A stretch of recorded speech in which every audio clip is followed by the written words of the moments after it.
On today's show, Napoleon Hill's book, Outwitting the Devil, was published 73 years after he died. I discuss why it took so long and how his books are a template for success today. And the dream we cover today is Dr. Joe Dispenza tells Jaime what she is here to do. Not the real Dr. Joe, the one in her dreams.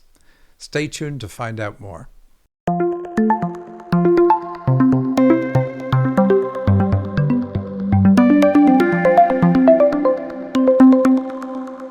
Welcome to the Dream Interpretation Podcast. I'm Michael Sheridan. This is another half hour of us eavesdropping on the very personal communication between the spirit world and heroes on their journey, because that's what a dreamer is, a hero on a journey. And that's why I focus on dreams. If you want to know what you're meant to be doing right now at this very moment, then look no further than your dreams. Through analysing your dreams, I reveal your potential and the obstacles you need to overcome. I'm very specific. I tell you what your superpowers are, what makes you magnificent or what would make you magnificent, and the bumps in life that are holding you back.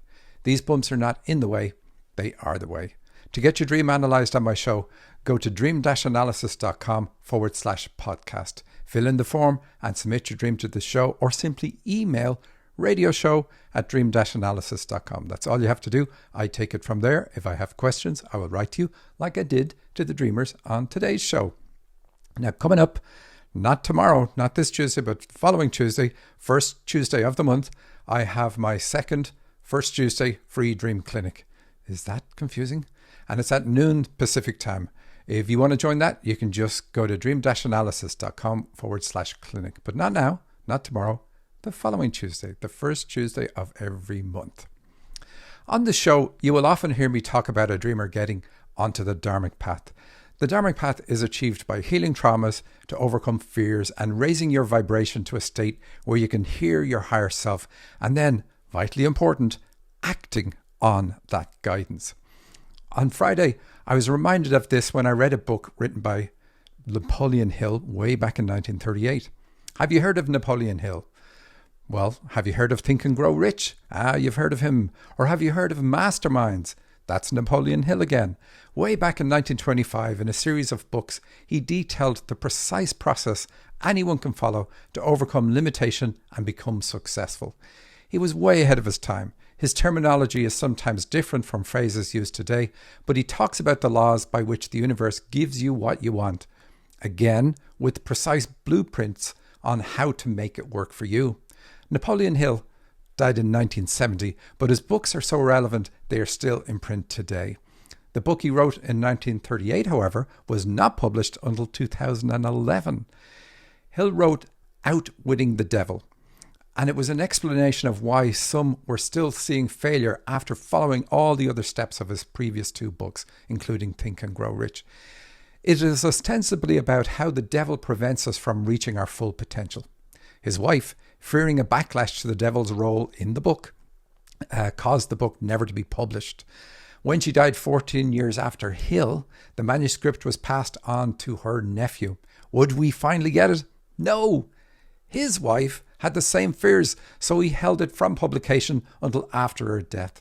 I point this out because of the irony. The book is about overcoming fears, yet it was fears that prevented its publication for 73 years. How mad is that? We all do this type of stuff.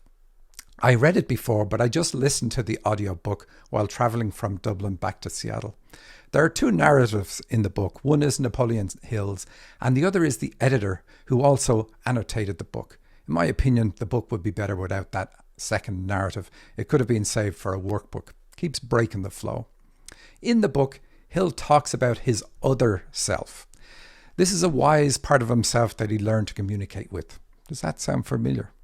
He shares that Andrew Carnegie and Thomas Edison also used the term other self, and that they indeed had learned to communicate with theirs. He also talks in the book about guardian angels and developing a sixth sense in order to communicate with your other self. The book is a recounting of how Hill applied the steps to success in his own life. In chapter 2, he has no money and is gripped by fear, having spent a year in hiding. His business partner was murdered and he was next on their list. The criminals he was hiding from were eventually caught and imprisoned, but his fortitude was gone. He resolves one evening to reason his way out of his predicament and goes for a walk. On the walk, he gets a message from his other self to borrow $50 from his brother-in-law and to drive to Philadelphia. His brother-in-law offers $100, but he only borrows what he was told to take. On arriving in Philly, he receives a message from his other self to rent a suite of rooms in a hotel. This is totally illogical, but he does it. His interaction with the bellboy makes him realize he hasn't felt good about himself in some time. Another message tells him to stop thinking about costs or limitations, that he will have funds when he needs them. Could you imagine that? You're down to $50 and you rent a suite of rooms. And then there's a voice in your head says, don't worry. Another message tells him that an acquaintance of his has the funds to pay him $25,000 for a project. He is instructed to run through his acquaintances and that he will recognize the person and the project. 2 days later, he has exhausted his list and not found the acquaintance, but when dozing in a chair, he is awakened and given the name and the project in his mind. Mr. Pelton, a book publisher. He contacts him, they meet, and Mr. Pelton agrees to publish Napoleon's manuscript during their meeting. A contract is signed. It will be 3 months before he receives royalties for his book, but he is feeling limitless. A message tells him that the only limits that exist are the ones we put on ourselves. So this has solved his long-term finances. To solve his short-term finances, his other self tells him about a new way of selling cars. Sure, why not? He contacts the sales manager of GM, explains his new idea, and he is immediately hired on retainer in the West Philly branch of Buick. And he's there to train people in his new method. The income from his retainer covers all his expenses until the royalties from his book come through in 3 months. Terminology changes over time, but the message does not. Hill gets guidance from his other self. Your dreams, indeed, are messages from your other self. On this show, I interpret the messages from your other self. When you follow the advice from there, your life improves in multiple ways and your life purpose is achieved. Hill's purpose was to write a series of books so we have the template to work our way out of darkness, break free from our own limitations, and become successful. That's what his other self helped him to do.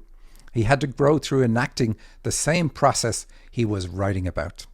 Whatever your life purpose, achieving it is what your dreams help you to do, and you will grow in the process. Well, we are changing the show format a little and would really like your feedback on it. Sandy, my wife, and the co-founder of Ashling School, joins me in studio to keep me on my toes. To read out the dreams and add some interaction. Let us know in the comments what you think. It's our intention to keep it up, so you're going to have to scream, stop, stop, stop. Sandy, welcome to the show. You've been in the studio many times, including my inaugural show, but this is your first time at the mic. I'm excited to be here, Michael. What a wonderful gift. And I will keep you on your toes. All right, let's have a look at our first dream today. It's from Jaime. Taking into account what I said about Napoleon Hill, look at this dream as Jaime's other self giving her advice on what she needs to do in her life right now.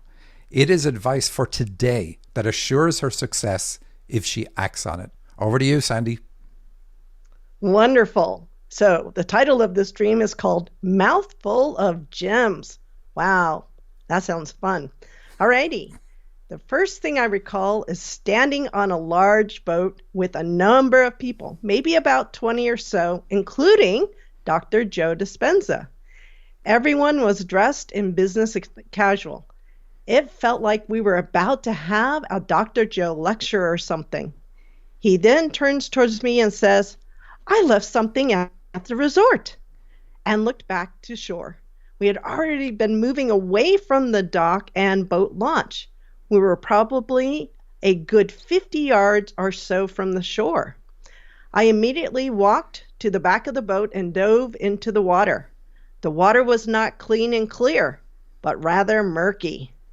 As a Florida native, you don't jump into water you can't see into because there's always something there that can kill you, like snakes, alligators, or sharks. In the stream, I didn't question that. Just jumped in and swam to the boat launch. As I reached the shallower water, I began walking up the boat launch. I noticed a strange sensation in my mouth. I felt like I had taken on grit and gravel in my swim. I put my hand to my mouth and removed a large handful of precious gems. They were large pebbles of sapphires, diamonds, rubies, and emeralds. They were not cut, but beautiful and naturally shaped and very smooth and clear. Wow, that's a gift. I thought to myself, well, that's weird, and put them in my pocket and continued on my journey to retrieve what Dr. Joe had left behind. I made my way to a nearby hotel resort and went inside the lobby and looked around. I walked up to the second floor and could see down into the first floor and then noticed an even higher floor just above. I could see a comfortable chair and a writing table next to the railing. A window was letting in bright light from behind. I then noticed Dr. Joe's journal or agenda, as well as a glass of water and I believe a sandwich. I figured the agenda or journal must be what Dr. Joe needed.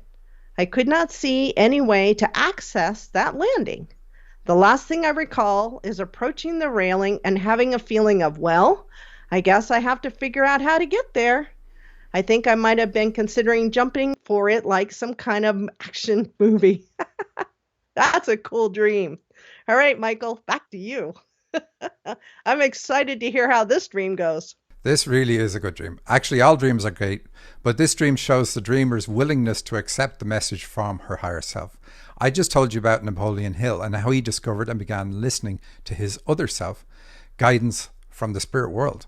It truly sounds fantastic to listen to someone else's story, especially when they are world famous, to hear how they were lost and how they led themselves out of the darkest part of their life through listening to and acting on guidance from the spirit world. The spirit world does not act for you. That would be pointless for all parties. Rather, it tells you what you can do for yourself. It is always up to you to do it. You can listen to your shadow and spiral down, or you can listen to your other self. Your dreams are your other self speaking. Okay, Sandy, let's go back to the beginning of the dream. This is my favorite part, where you start dissecting all the different sections. So the first part of the dream. The first thing I recall is standing on a large boat with a number of people, and maybe about 20 or so, including Dr. Joe Dispenza. Everyone was dressed in business as casual. It felt like we were about to have a Dr. Joe lecture or something. He then turns towards me and says, I left something at the resort, and looked back to shore. We had already been moving away from the dock and boat launch. We were probably a good 50 yards or so from the shore. All right, Michael, what do you think? We know this is a spiritual dream about spiritual purpose or gifts, not just because it takes place on the water, but also because Dr. Joe Dispenza is in the dream. It's funny. Recently, several people have sent in dreams where he features. Anyway, Dr. Joe is a guide in the dream because he has a title. So whatever he says is infallible. He tells Jaime that he left something at the resort. All right, because of what he said, I channeled on your level, but they won't let me tell you what I got. But they are letting me tell you that you need to think about it. Maybe they will let me tell you if we have a private conversation about your dream. I already sent you the link to book that conversation, Jaime. And anybody who sends dreams into the show gets a link to talk to me for free. It's the best reason you have for doing it, really. So back to what I can tell you. Dr. Joe says he left something at the resort. Later we find out that the resort includes a hotel. Of course, he didn't leave anything. This is a guide's way of saying that you did. The shore, the dock, and the hotel all symbolize the start of your journey on the physical plane. Ship's berth at a dock. That's a clear pun on birth. I love how you look to shore and determine that you're probably 50 yards or so from shore. When I read that, I wrote to Jaime and asked her age, as I suspected it would probably be 50 years or so. She replied that she's 47, so that's definitely around 50. It's a large boat with 20 people. This means that you are to create a larger space for your spiritual activities. Everyone is dressed in business casual, so you're to create a business that allows for relaxed expression of your spiritual gifts. Dr. Joe, by implication, asks you to go back and get what was left behind. How do you do that? Well, you heal whatever trauma caused you to let go of it. Clues to this will appear in the dream. Sandy. Ooh, I'm excited to see where we go. Alrighty, next part. I immediately walked to the back of the boat and dove into the water. The water was not clean and clear, but rather murky.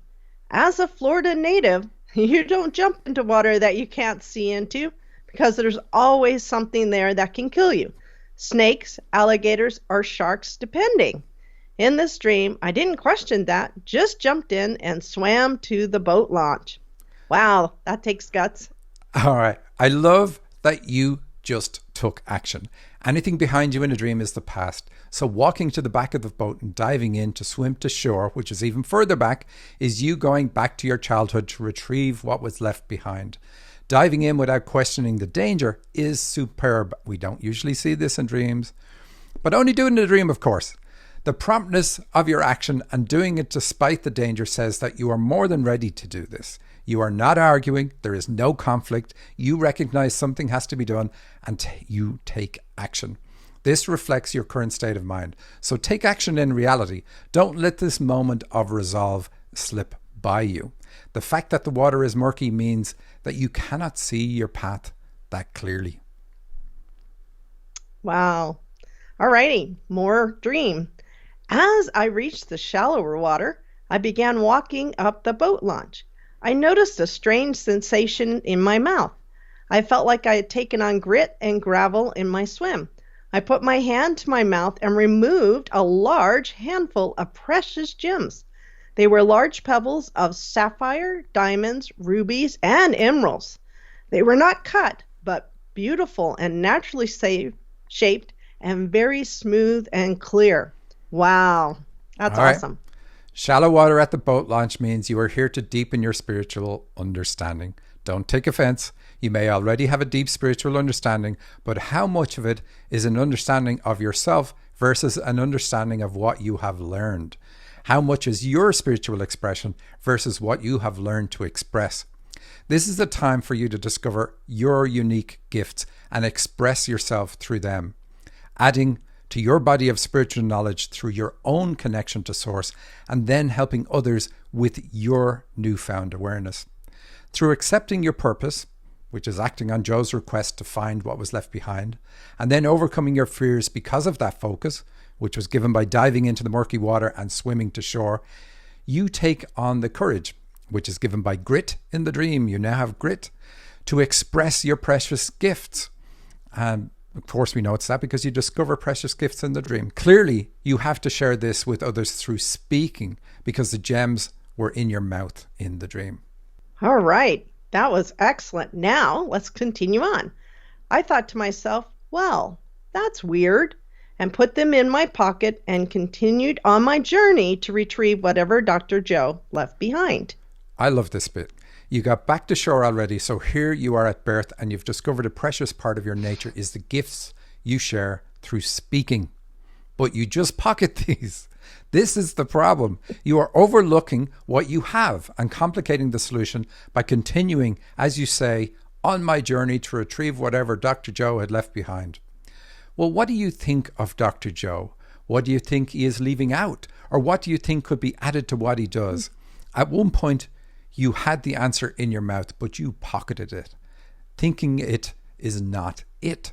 It's not that you will be competing with Dr. Joe, but your interaction with him and his work is meant to trigger you into action on your own path.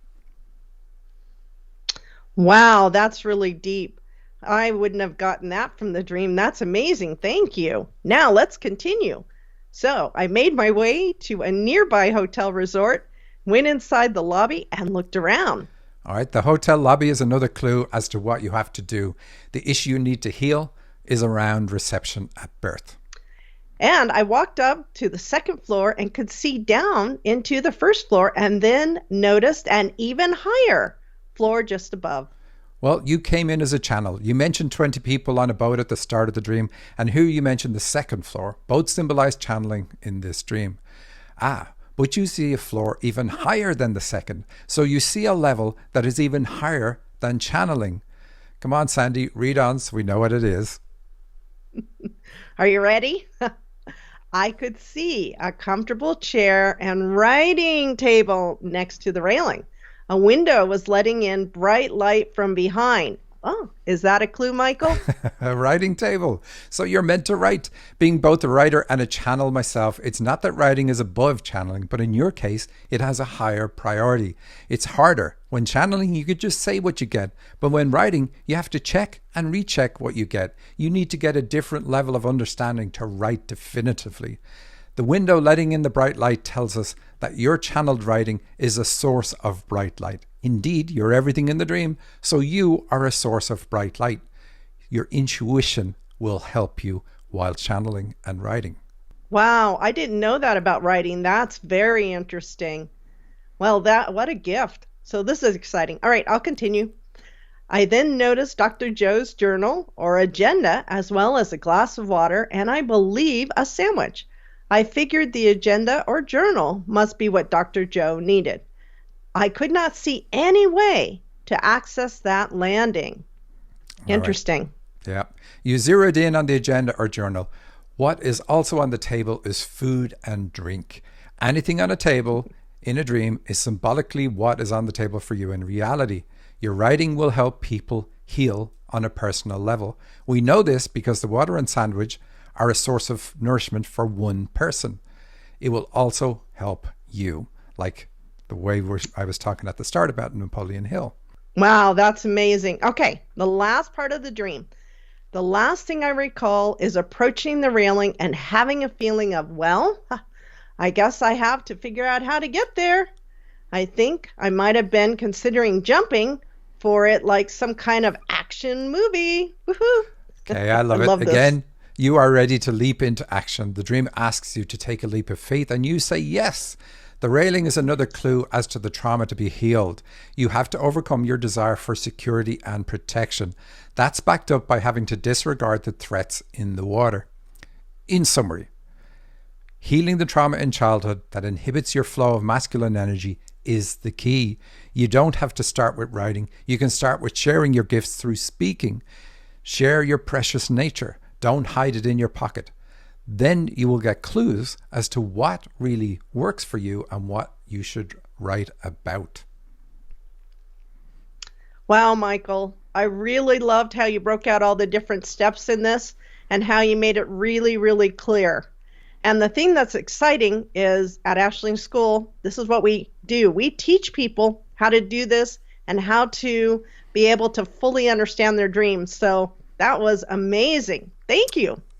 Yeah, we do. We teach people how to interpret dreams, but our most popular course is where we help people heal whatever trauma shows up in their dreams. So there's no point in us showing you how to understand what your dreams say without also giving you the key to do something about it. And we work with hundreds of people every year to help them heal from their traumas. And sometimes I remember to ask them for a testimony at the end of it. Well, hopefully we'll remember more of that in the future, but that is exciting because I truly believe that you could help zero in exactly on the issues in childhood and get it resolved, and then this person will take off and be an incredible writer as well as already a great speaker, it sounds like. Yeah, I do. How exciting. I really like how she's with Dr. Joe Dispenza at the start. So it means whatever she's going to write about, whatever she's going to come up with and share is really precious and is up at the same level as what Dr. Joe Dispenza does. It doesn't matter whether you like or dislike Dr. Joe Dispenza. I mean, obviously that has a bearing for the dreamer, but you could put anybody in the role. It still is going to be something that is transformational to a huge degree for people. That's what Jaime is definitely going to come up with.